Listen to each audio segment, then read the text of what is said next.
Hi, my name is Kevin Fernandez and welcome to my channel, Gamers Genie. Today we're going to be learning the dice rolling fantasy game, Dungeon Roll. This 1 to 4 player game designed by Chris Darden and published by Tasty Minstrel Games. You have assembled your team and are ready to dive deep down into the dungeon and gain its many treasures. But be careful, because a terrifying fire-breathing dragon sleeps in the dark catacombs. Will you be able to find riches beyond your wildest dreams, or become dragon fodder? Find out as we go to the table and learn how to play Dungeon Roll. Remove all the treasure box contents except for the treasure tokens, which will remain in the box hidden from all players' view. And as you can see, I've already done that. Randomly distribute 1 hero card for each player. Alternatively, each player may select a hero of their choice. Heroes begin the game on the novice side, which is what all these heroes are on right now. The advanced side is blue like this, but you start on this green side. The player who most recently was underground will start as the adventurer. The person to the adventurer's left will start as the Dungeon Lord. And that completes the setup. You're now ready to explore the dungeon. The adventurer rolls all 7 party dice. If it is exhausted, the adventurer refreshes their hero card. The Dungeon Lord sets the 10-sided level die to 1, and I know you guys can't see it, but it is at level 1. I can zoom it in. It's just really hard to see with this coloring. And then we just put it off to the side. The Dungeon Lord, and I'll take these out now.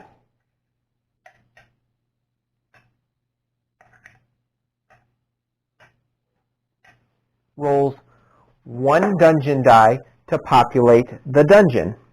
Anytime a dragon face is rolled on a dungeon die, set it aside in the dragon's lair will remain until the adventurer has defeated the dragon or the delve is over. We'll talk about that a little later.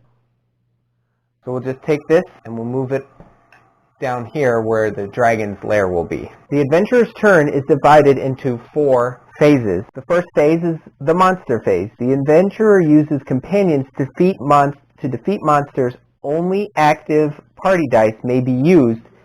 Never party dice in the graveyard. When used, party dice are first placed into the graveyard, then their effects are carried out.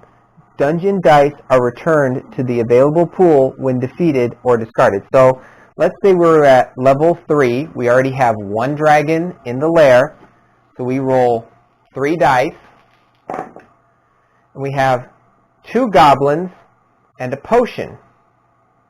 Then what I would do is I would first check my reference card right here, and these come with all sets of the Dungeon Roll game, so you don't need to worry about it. So it shows here that my warrior can defeat multiple goblins, so I'll just use 1 warrior to take care of these 2 goblins. My warrior will then go to my graveyard, so I'll just put it here by this spellbound character, and then the goblins just go back to the discarded dice.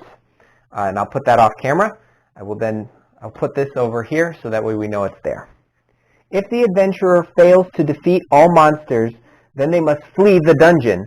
The delve is over immediately and no experience is gained. During the monster phase, the adventurer may perform the following actions in any order. Use scrolls to re-roll or activate hero abilities. And remember, you can't use that with a dragon.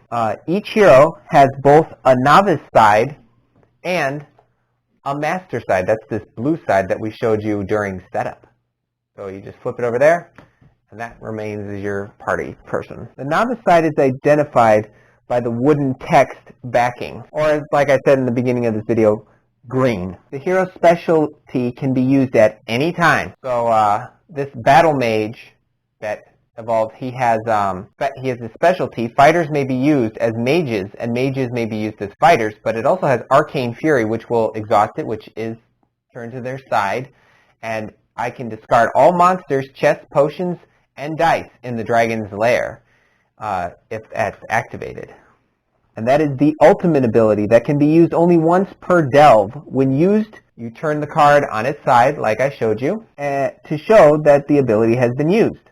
The small icon on the bottom right corner of the card is which set the hero is from. I've tried that on our cameras here, and you'll see it when you play the game. Unfortunately, I won't be able to actually pinpoint it well enough where you can make out the image on the bottom of the card. Certain champions are more adept to dispatching certain types of monsters than others. Using your champions efficiently is key. So, the fighter can defeat one skeleton. However, the cleric can defeat up to 3 skeletons. And the cleric can only defeat 1 goblin, while the fighter can defeat 3 goblins. The mage can defeat 3 oozes, and the thief can open up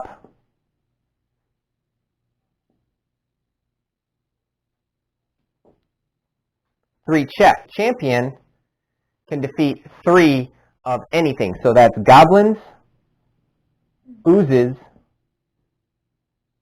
and skeletons. The adventurer may perform the following actions in any order. 1 thief or champion can be used to open any number of chests in the level. So like I said previously, any other champion may be used to open up 1 chest. For each chest opened, the adventurer draws 1 treasure token from the chest.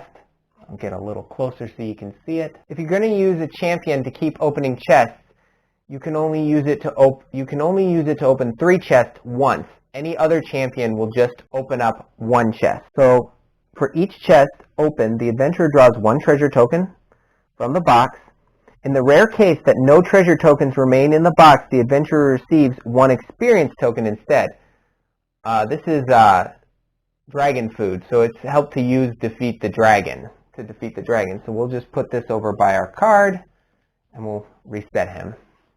Any party die, including scrolls, can be used to quaff a potion. Any number of potions. For each potion quaffed, the adventurer takes 1 party die from the graveyard and adds it to their active party, choosing its face. And most people do, and I also recommend this, choose the champion because they can defeat the most. So, unused chests and potions are returned to the available pool before moving on to the dragon phase. Chests and potions are not monsters, so it's good to roll them even if you don't use them. All this fighting is certain to affect the attention of the dragon. If there are 3 or more dragon dice in the dragon's lair, the dragon arrives, and the adventurer must do battle with it. Otherwise, skip ahead to the regroup phase. Use 3 different types of champions to defeat the dragon. Treasure that acts as a companion may be used this way. If the adventurer fails to defeat the dragon, then they must flee the dungeon. The delve is over immediately and no experience is gained. So, I have a warrior, a cleric, and a champion as my companions. So that's 3 different faces, so I get to defeat the dragon and moved on. However, let's say I had 3 champions. Unfortunately, it has to be 3 different faces, no matter how powerful the dice is. So, I can't do that. I don't have any other, let's say I discarded these 3 dice. I don't have anything else, so I would have to flee the dungeon, and the dragon reigns supreme. We also need to see what happens when we beat him. After defeating the dragon, all dungeon dice in the dragon's lair are returned to the available pool, which will be off camera. The adventurer draws 1 treasure token. Ooh, this gives you extra experience at the end of the game. And that's the dragon's hoard. I don't know, kind of a lousy dragon if his hoard is just one treasure. The adventurer earns 1 experience point for defeating the dragon. If you have any dungeon dice still in the dragon's lair, they remain there. All other dungeon dice should already be in the available pool. The adventurer chooses one of these 3 options. You can retire to the tavern. The adventurer collects the experience tokens equal to the number showing on this die. So we're at level 3, we would get 3 experience from that. Stuff of Legend. If the level die is at 10, which is the dragon, the adventurer has cleared the dungeon and must retire. You don't get to go to 11, unfortunately. They collect 10 experience tokens. Looks like this. We also have, there's a 1, 5, and a 3. Oh, 3's on the other side of the 1. But we earned 10 because we made it to level 10, as it shows on our die. We'll put that down there. Or you can seek glory. The adventurer challenges the next level of the dungeon, keeping active party dice available for use. These dice are not re-rolled. Party dice in the graveyard remain there. The dungeon lord increases the level by 1, so we had it at 3. We'd go to 4.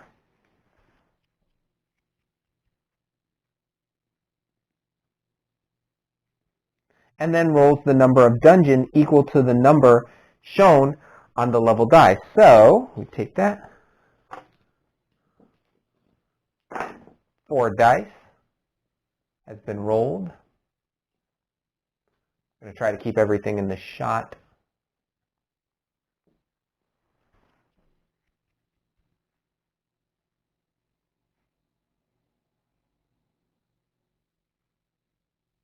To repopulate the dungeon with monsters and loot, if the dungeon lord is ever required to roll more dungeon dice than are available, they simply roll all available dungeon dice.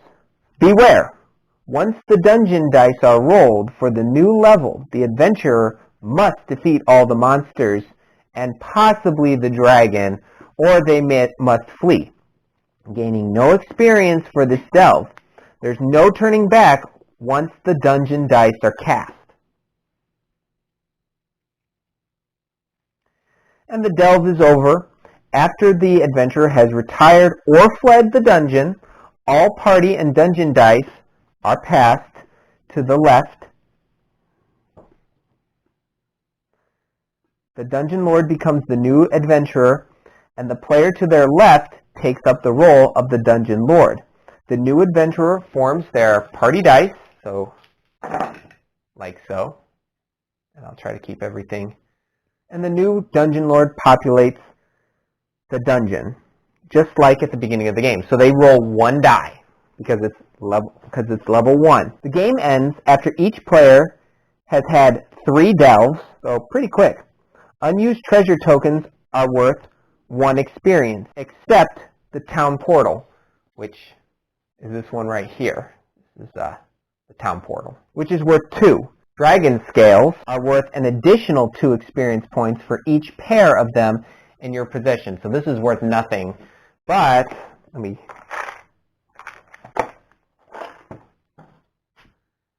Now it's worth something. The player with the highest total experience is the winner. In case of a tie, the tied player with the least treasure tokens is the winner. If still tied, the tied players rejoice and share the victory. Huzzah! That's all you need to know to play Dungeon Roll. If you have any questions about this game, please put them in the comments below, and I'll get to them as soon as I possibly can. If you enjoyed this video, please give it a like, hit that subscribe button, and ring the notification bell to be notified for videos just like these. If you want to see videos like this earlier, consider becoming a Patreon supporter. I want to take the time to thank my current Patreon supporters. If you would like to become a supporter of this channel, click the link down in the description below. We'd love to have you aboard. Be on the lookout for our upcoming gameplay video on Dungeon Roll. But until then, thanks for the views.